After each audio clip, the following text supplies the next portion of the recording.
باللہ من الشیطان الرجیم، بسم اللہ الرحمن الرحیم۔ میں علی رضا اور اپنے یوٹیوب چینل کے ساتھ آپ کی خدمت میں حاضر ہوں، اور آج میں آپ کے سامنے آج کے دن کی جو بریکنگ نیوز ہیں وہ میں آپ کے سامنے لے کے حاضر ہوں۔ اس میں سب سے پہلے اگر ہم ذکر کریں گے، شہباز شریف کا نام ECL میں ڈال دیا گیا ہے 2، اور اس کے بعد جو 2 نمبر پہ خبر آتی ہے وہ جاوید ہاشمی کی بیٹی اور داماد کا گھر جو ہے وہ گرا دیا گیا ہے۔ اس کے علاوہ نمبر 3 پہ جو خبر ہے وہ شیخ پورہ میں جاوید لطیف صاحب کے گھر پہ مریم نواز شریف کی آمد تھی کل، اور چوتھی جو ہے فلسطین کا معاملہ جو OIC میں کل سے چل رہا ہے۔ اس سب کے بارے میں ڈسکس کروں گا۔ سب سے پہلے ہم آتے ہیں شہباز شریف کا نام ECL میں۔ آج کابینہ کا چھٹیوں کے بعد، عید کی چھٹیوں کے بعد پہلا اجلاس تھا کابینہ کا، اور اس میں شہباز شریف کا نام ECL میں ڈال دیا گیا ہے، اور ساتھ ہی فواد چودھری صاحب اور شیخ رشید صاحب نے دھڑا دھڑ سے پریس کانفرنسز بھی کر دی ہیں، اور فواد چودھری کہتے ہیں کہ ہم ضمانتی کو ملک سے باہر جانے کی ہرگز اجازت نہیں دیں گے، یہ ملک کے قوم کے مجرم ہیں۔ اور شیخ رشید صاحب کا جو آج کا بیان ہے وہ کہتے ہیں کہ آج شیخ رشید صاحب جو فرما رہے ہیں، آج ہم نے شہباز شریف کا نام ECL میں ڈال دیا ہے، ہم چوروں کو بھاگنے نہیں دیں گے۔ اور اس کے ساتھ ہی اس کی تردید میں فوراً سے جو مسلم لیگ نون کے جو ہیں اسپوکس پرسن جو ہیں مریم اورنگزیب صاحبہ کا فواد چودھری کے بیان پر رد عمل آیا ہے۔ شہباز شریف کا نام ECL میں شامل کرنے کا اعلان توہین عدالت کرنے کا جرم باضابطہ حکومتی اعتراف ہے۔ اس کے علاوہ عظمیٰ بخاری صاحبہ کی پریس کانفرنس آ گئی ہے، اور اس میں ابھی تھوڑی دیر پہلے ایک ٹویٹ بھی کی ہے۔ شہباز شریف پوری حکومتی مشینری کے سر پر سوار ہیں، قوم نے دیکھ لیا کہ حکومت کی ترجیحات کیا ہیں، اور حکومت کی ترجیحات جو ہیں وہ صرف اور صرف نون لیگ کو کھڈے لائن لگانا ہے، اور اس کے علاوہ اور پبلک انٹرسٹ میں ہم کچھ نہیں کریں گے، وہ یہ کہتی ہیں۔ اور اس پہ اگر ہم اس کے بارے میں اگر ہم ڈسکس کریں تو عید سے پہلے شہباز شریف نے لاہور ہائی کورٹ سے اجازت طلب کی تھی علاج کروانے کے لیے باہر جانے کی۔ لاہور ہائی کورٹ نے انہیں اجازت بھی دے دی تھی۔ اس کے علاوہ جب شہباز شریف صاحب ایئرپورٹ پہنچے تو انہیں باہر نہیں جانے دیا گیا۔ FIA کا موقف تھا کہ انہوں نے ہمیں باضابطہ طور پہ ابھی اپلیکیشن ہی دی کہ ہمارا نام ECL سے نکالا جائے، حالانکہ جو FIA کی اہلکار تھیں 2، وہ ہائی کورٹ کمرہ عدالت میں موجود تھیں جب یہ فیصلہ سنایا گیا تھا کہ شہباز شریف کا نام ECL سے نکالا جائے، لیکن اس کے باوجود بھی انہوں نے شہباز شریف کا نام ECL سے نہیں نکالا، اور انہیں عید سے پہلے علاج کے لیے باہر جانے کی اجازت نہیں دی۔ اور اس کے علاوہ جو آج ایوان کی سب سے پہلی کارروائی تھی، اس میں آج جو ہے شہباز شریف کا نام ECL میں ڈال دیا گیا ہے باقاعدہ طور پہ، اور حکومت سنجیدہ ہے کہ حدیبیہ پیپر ملز کا جو کیس ہے وہ دوبارہ سے کھولا جائے۔ اس سے پہلے یہ کیس حکومت اسے سپریم کورٹ میں نہیں لے کے گئی تھی۔ ان کا موقف تھا کہ ہم اسے دوبارہ نہیں کھولیں گے، اور نہ ہی ہم سپریم کورٹ میں اس کے خلاف اپیل کریں گے جو فیصلہ پہلے آیا تھا۔ اور آج بھی جتنی بھی کارروائی ہوئی ہے اس میں صرف اور صرف نظر آ رہا ہے کہ وہ صرف اور صرف چاہتے ہیں کہ جیسے نواز شریف باہر چلے گئے اور صرف 50 روپے کا اسٹامپ پیپر دے کے 10 ارب کا جو انہیں کہہ رہے تھے ہمیں 10 ارب دیں ہم آپ کو باہر جانے دیتے ہیں، حکومت چاہتی تھی کہ ہم بھی جسٹیفائی ہو جائیں گے، لیکن ایسا نہیں ہوا، اور ہائی کورٹ نے انہیں 50 روپے کے اسٹامپ پیپر کے اوپر ضمانت کے طور پر شہباز شریف کے انہیں باہر جانے دیا۔ اور اب شہباز شریف باہر جانے کے لیے ہائی کورٹ سے رجوع کیا تھا اور انہیں اجازت مل گئی تھی، لیکن حکومت بالکل بھی نہیں چاہتی کہ وہ باہر جائیں۔ بہرحال جو بھی اب فیصلہ ہوگا وہ نون لیگ کورٹ میں جاتی ہے، کانٹیمپٹ آف کورٹ میں جاتی ہے، نہیں جاتی کیا ہے وہ ابھی آنے والے دنوں میں ہمیں پتہ چل جائے گا، ہم سب کے سامنے ہوگا۔ اور دوسری آج کی جو بڑی خبر تھی، جاوید ہاشمی صاحب کے بیٹی اور داماد ان کا گھر مسمار کر دیا گیا ہے۔ ابھی سے کوئی 6 گھنٹے قبل جاوید ہاشمی صاحب کی ایک ٹویٹ آئی تھی کہ میرے گھر کا جو 3 گھنٹے سے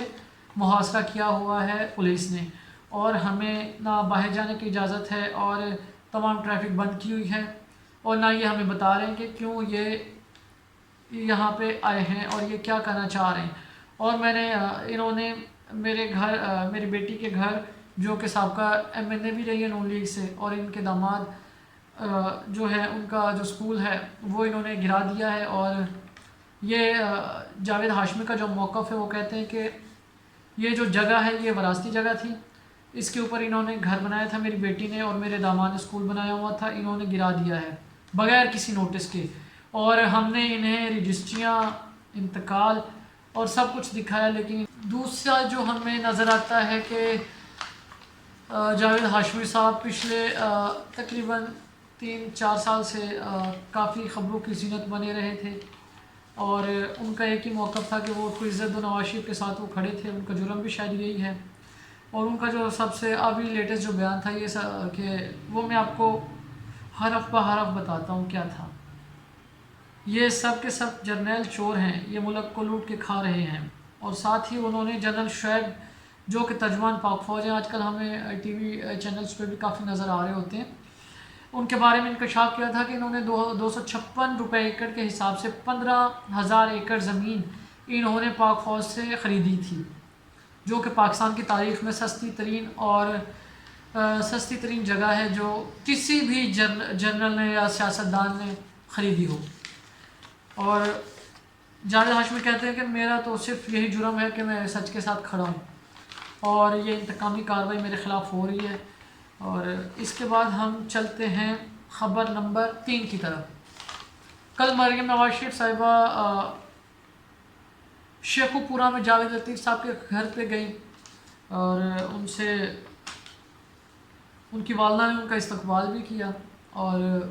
وہاں پہ ہزاروں لوگ جمع ہو گئے۔ ان کے اصرار پہ انہوں نے وہاں پہ ایک تقریر بھی کی چھوٹی سی۔ مریم نواز شریف صاحب نے کہا ہے کہ مشرف صاحب ملک سے سیف ایگزٹ دے کے بھگائے گئے، اس کے بعد کمر درد کا بہانہ کیا گیا۔ اس کے علاوہ جس جج صاحب نے انہیں، جسٹس وقار سیٹھ صاحب نے، جنہوں نے ان کے خلاف فیصلہ دیا تھا، وہ اب اللہ کو پیارے ہو چکے ہیں، اور ہم سب کو پتہ ہے کہ وہ کس نے کروایا تھا اور کیوں کروایا تھا۔ وہ صرف اور صرف اس لیے تھا کہ باقی ججز کو پیغام دیا جا سکے کہ کسی جنرل کے خلاف فیصلہ نہیں دینا۔ اور مریم نواز شریف صاحبہ نے کل حکومت اور جرنیلز کو خوب للکارا ہے۔ اس کے علاوہ ہم نے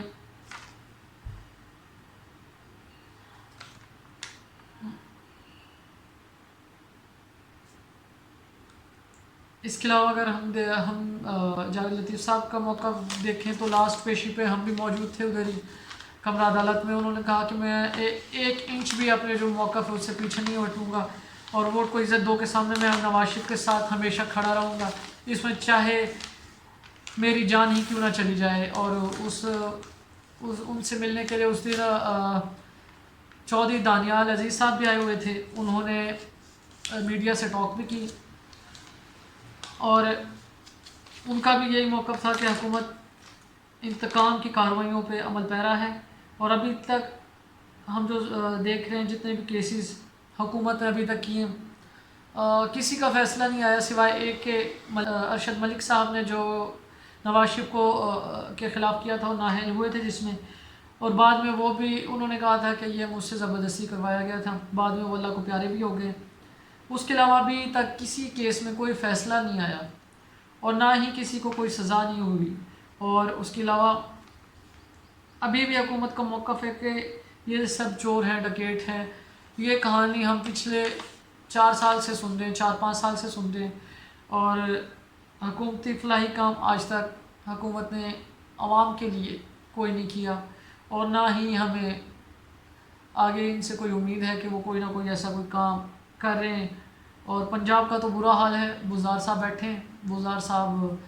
بند کمروں میں جو اجلاس ہوتے ہیں، جو کل حامد میر صاحب کہہ رہے تھے کہ ہمارے خود کے بندے جو حکومت کے، وہ کہتے ہیں کہ جو بزدار صاحب ہیں وہ انتہائی کرپٹ ترین وزیر اعلیٰ ہیں پنجاب کے. اور چلیں جو بھی بند کمروں میں ہوتا ہے وہ تو قوم کے سامنے تو نہیں آتا، لیکن کچھ چیزیں پھر بھی اشاروں میں قوم کے سامنے آ رہی ہوتی ہیں، جیسے کل وہ حامد میر صاحب نے کہا تھا ٹاک شو میں. اس کے علاوہ جو آخری جو آج کی خبر ہے وہ ہے فلسطین. فلسطین ہم سب مسلمانوں کے لیے انتہائی قابل احترام، اور ہمارے مسلمان بھائی ہیں وہ، ہم سب اس ظلم پہ رنجیدہ بھی ہیں، دکھ بھی ہے ہم سب کو، اور دعا گو بھی ہے کہ اللہ ان کی حفاظت فرمائے، انہیں اس ظلم سے نجات دلائے. اور کل OIC کا اجلاس ہوا تھا، اس میں شاہ محمود قریشی صاحب نے خطاب بھی کیا تھا، اور اس کے بعد انہوں نے پریس کانفرنس جو کی تھی اس میں انہوں نے بتایا تھا کہ ہم فلسطین کے ساتھ شانہ بہ شانہ کھڑے ہیں، ہم ان کے ہر دکھ میں ان کے ساتھ شریک ہیں، ہم ان کی جتنی مدد ہو سکے گی ہم کریں گے. اور اس کے علاوہ آخری جو میرا پیغام ہے، ہم سب اسلامی ممالک کو اکٹھے ہو کے کم سے کم فلسطین کا ساتھ تو دینا چاہیے. اور آخر میں آپ دوستوں سے صرف یہی التجا ہے کہ فلسطین کے لیے دعائیں کریں، اور ہم جو اپنا حصہ ڈال سکتے ہیں وہ ڈالیں. اللہ ہم سب کو اپنے حفظ و ایمان میں رکھے اور فلسطین کی حفاظت فرمائے. آمین ثم آمین.